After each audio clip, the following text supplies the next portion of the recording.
ఇలాంటి అభ్యంతరాలు పెట్టొద్దు, తద్వారా వాళ్ళు ఇంకా ఉన్నతంగా బ్రతకడానికి అవకాశం ఉంటుందని చెప్పి పేదలకు వెసులుబాటు కల్పించాలన్న ఆలోచన సూచన మా మంత్రి గారు చేయడంతో ఉప ముఖ్యమంత్రి గారు నేను కూడా ఇది మంచి సూచన అని చెప్పి వాటిని ఆమోదించడం జరిగింది. లేకపోతే ఈ నిబంధనలు పెడితే కింది స్థాయిలో తప్పిదం జరగడానికి కూడా కొంత అవకాశం ఉంటుంది. సో తప్పిదాలు జరగకుండా ఉండడానికి పేదలకు ఏది మేలు జరుగుతుందో, పేదలకు న్యాయం చేయడానికి అవసరమైన అన్ని నిర్ణయాలు పారదర్శకంగా తీసుకోవాలనేది మా ప్రభుత్వం యొక్క ఆలోచన. ఆ ఆలోచనలో భాగంగా మొదటి సంవత్సరము ప్రతి నియోజకవర్గానికి 3,500 ఇండ్ల కేటాయింపులో భాగంగా 4,50,000 ఇండ్లకు 5 లక్షల రూపాయలతోని పరిపాలన అనుమతి ఇవ్వడం జరిగింది. ఈరోజు ఈ యాప్ను ప్రవేశపెట్టడం ద్వారా లబ్ధిదారుల ఎంపిక ప్రక్రియ పారదర్శకంగా సరళీకృతంగా జరగడానికి అవకాశం కలిగింది. అందుకే ఈరోజు తెలంగాణ పేదలందరికీ ఇది ఒక పండుగ. ఇందిరమ్మ రాజ్యంలో నిజంగా పేదలు ఇంటి ముందు వెలుగులతో పండుగ చేసుకునే సందర్భము. పెద్దలు అందుకే అన్నారు, ఇల్లు కట్టి చూడు పెళ్లి చేసి చూడు అని. ఇల్లు కట్టించే బాధ్యత మేము తీసుకుంటాము.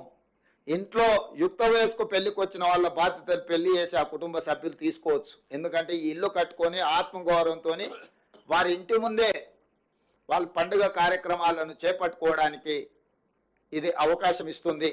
అదేవిధంగా ఈరోజు మీరు అనుకోవచ్చు, లబ్ధిదారులు చాలామంది ఉన్నారు, ఏ రకంగా ఎంపిక చేస్తారు? అత్యంత నిరుపేదలు మొదటి ప్రాధాన్యత. అత్యంత నిరుపేదలు దళితులు, గిరిజనులు, ఆదివాసీలు, వ్యవసాయ కూలీలు, పారిశుద్ధ్య కార్మికులు, దివ్యాంగులు, ట్రాన్స్జెండర్లు. నిరుపేదలే చాలామంది ఉన్నప్పుడు ఇందులో ప్రాధాన్యత దళితులు, గిరిజనులు, ఆదివాసీలు, వ్యవసాయ కూలీలు, పారిశుద్ధ్య కార్మికులు, దివ్యాంగులు, ట్రాన్స్జెండర్, వీళ్ళకి మొదటి ప్రాధాన్యత ఇవ్వడం జరుగుతుంది వరుస క్రమంలో. ఎందుకంటే ఒక ప్రాధాన్యత అంటూ లేకపోతే రాజకీయ పైరవీలకు ఒత్తిడికి అవకాశం ఉంటుంది. ఈ ప్రాధాన్యత క్రమంలో వీళ్ళకి కేటాయించడం జరుగుతుంది.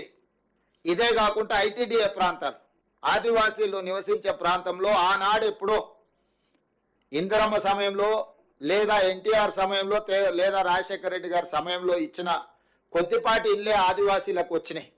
నేను ఆదిలాబాద్ ప్రాంతంలో గూడాలకు నేను వెళ్ళొచ్చిన. ఆదివాసీ గూడాల్లో నేను స్వయంగా పరిశీలించిన.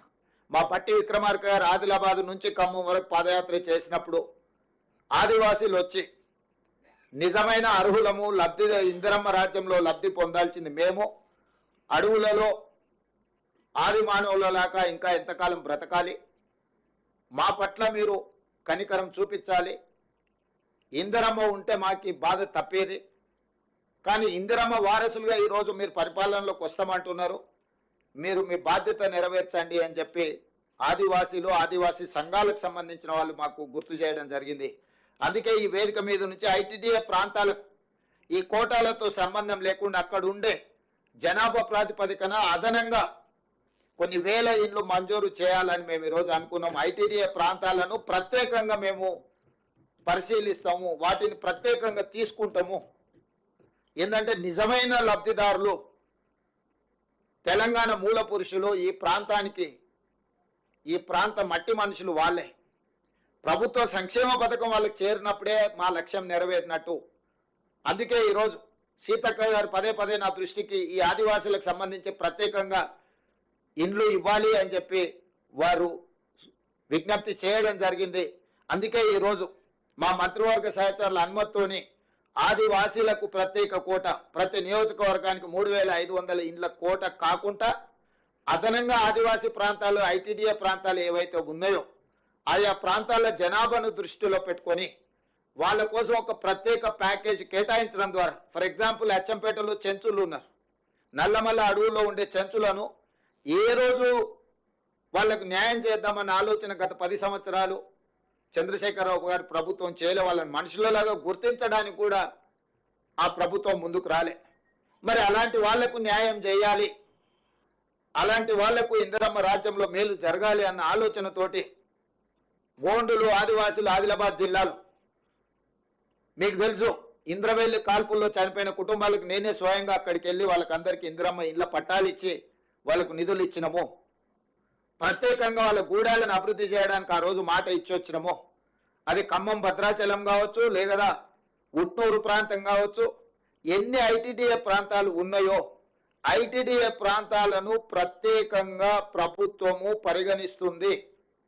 వాళ్ళకు మేలు చెయ్యడానికి ఆ పేదలకు ప్రత్యేకమైన ప్యాకేజ్ ఇవ్వడం ద్వారా మొట్టమొదట వాళ్ళ ఆత్మవిశ్వాసంతో బ్రతికే విధంగా ఈ ప్రభుత్వం మా కోసమే ఉన్నది, ఈ ప్రభుత్వం మా ప్రభుత్వం అని ఆదివాసీలు భావించే విధంగా వారికి ప్రత్యేకంగా నిధులను విడుదల చేస్తాం, లబ్ధిదారులను ఎంపిక చేస్తామని చెప్పి కూడా నేను ఈ సందర్భంగా స్పష్టంగా చెప్పదలుచుకున్నాను. పొంగులేటి శ్రీనివాసరెడ్డి గారు చెప్పినట్టు 10 సంవత్సరాలు 2004 నుంచి 2014 వరకు డాక్టర్ వైఎస్ రాజశేఖర రెడ్డి గారి నేతృత్వంలో 2 సార్లు శ్రీమతి సోనియా గాంధీ గారి నాయకత్వంలో ఇక్కడ ప్రభుత్వాలు ఏర్పడ్డాయి. 10 సంవత్సరాలు చంద్రశేఖరరావు గారు ముఖ్యమంత్రిగా కొనసాగినారు. నేను ఈరోజు సూటిగా వాళ్ళని ప్రశ్నించడమే కాదు ప్రజలకు వివరించదలుచుకున్నా. 2004 నుంచి 2014 వరకు కాంగ్రెస్ పార్టీ అధికారంలో ఉన్నప్పుడు పేదలకు 25,04,000 ఇందిరమ్మ ఇండ్ల పంపకాలు తెలంగాణ రాష్ట్రంలో ఇవ్వడం జరిగింది. 25,04,000 ఇండ్లు 2004 నుంచి 2014 వరకు కాంగ్రెస్ పార్టీ అధికారంలో ఉన్నప్పుడు పేదలకు మేము ఇందిరమ్మ ఇండ్లు ఇచ్చినాము. ప్రత్యేక తెలంగాణ రాష్ట్రం ఏర్పడ్డదే పేదవాళ్ల కోసం, పేదవాళ్ల బలిదానాలతో, పేదవాళ్ల త్యాగాలతో, పేదవాళ్ల పోరాటాలతో. పేదవాళ్లే అన్ని కష్టాలను ఎదుర్కొని తెలంగాణ రాష్ట్రం తెచ్చుకుంటే ఆ పేదవాళ్లకు చంద్రశేఖరరావు గారు ఇస్తాన్న డబుల్ బెడ్రూమ్ ఇండ్లు 1,52,000 అని ఇప్పుడే మా మంత్రి గారు చెప్పారు. అందులో 60-65 పూర్తి చేసిన, మిగతా అర్ధాంతరంగా ఆగిపోయినాయి. ఇప్పుడు వాటిని పూర్తి చేసే బాధ్యత మేము తీసుకున్నాం. నిన్నగాక మొన్ననే వాటిని పూర్తి చేయడానికి దాదాపుగా 195 కోట్ల నిధులను వారు అసంపూర్తిగా వదిలేసిపోయిన డబుల్ బెడ్రూమ్ ఇళ్లను పూర్తి చేయడానికి కూడా 195 కోట్ల రూపాయలను మా ప్రభుత్వం విడుదల చేసింది.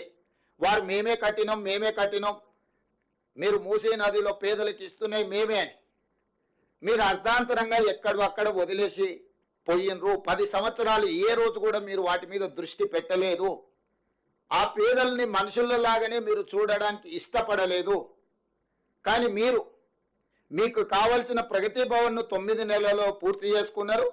మీకు కావలసిన వాస్తు కోసం నిర్మించుకున్న సచివాలయం 9 సంవత్సరాలలో పూర్తి చేసుకున్నారు. మీకు కావలసిన ఫామ్ హౌజులు, అది గజ్వేల్లో కావచ్చు, జన్వాడలో కావచ్చు, లేకపోతే మొయినాబాద్లో కావచ్చు, వివిధ ప్రాంతాలలో 100 ఎకరాలలో ఫామ్ హౌజులు పూర్తి అయిపోయినాయి. మీ రాజకీయ పార్టీలకు 33 జిల్లాలలో ఎకరాల కొద్ది నినాయక మన్ననే హైకోర్టులో చర్చకు వచ్చినప్పుడు ఎకరాలల్లా బీఆర్ఎస్ భవనాలను నిర్మించుకున్నారు, భూములను కేటాయించుకున్నారని కోకాపేటలో 11 ఎకరాల భూ కేటాయింపుతో పాటు 33 జిల్లాలల్లో మీ పార్టీ కార్యాలయాలను కోట్ల రూపాయలు పెట్టి మీరు నిర్మించుకున్నారు.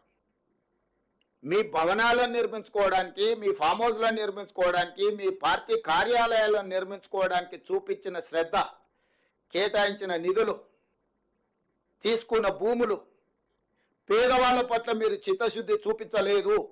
స్పష్టంగా మీ ప్రాధాన్యత మీరే. మీ ప్రాధాన్యత మీ భవనాలు, మీ ఫామ్ హౌజులు, మీ పార్టీ కార్యాలయాలే.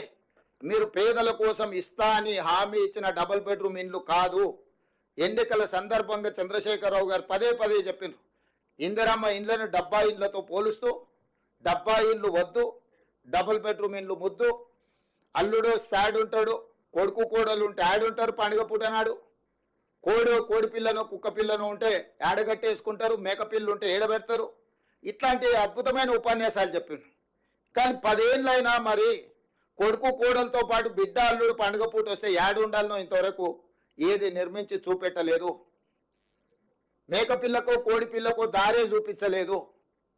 కానీ బెల్ట్ షాపులు మాత్రం బస్తీల ప్రతి కాలనీలో మాత్రం సంపూర్ణంగా ఏర్పాటు చేయించిండు. ఎక్కడ కూడా లేకపోతే ఎతికి మరి వాటిని తెరిపించిండు.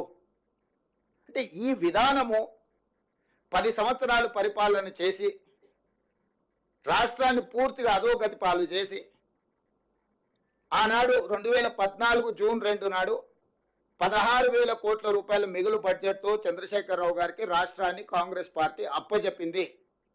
ఆనాడు తెలంగాణ బిల్లు ఆమోదించడంలో క్రియాశీలక పాత్ర పోషించిన ఆనాటి ఉమ్మడి శాసనసభ డిప్యూటీ స్పీకర్గా బట్టి విక్రమార్క గారు కుర్చీలో కూర్చొని బిల్లును ఆమోదింపజేసిన తెలంగాణ రాష్ట్ర చర్చ వచ్చినప్పుడు వారు డిప్యూటీ స్పీకర్గా నాకు అవకాశం ఇస్తే నేను చాలా విషయాలు సభలో ప్రస్తావించిన. ఈ రోజు కూడా అవి లైవ్లో ఉంటే మీరు ఒకసారి చూడొచ్చు.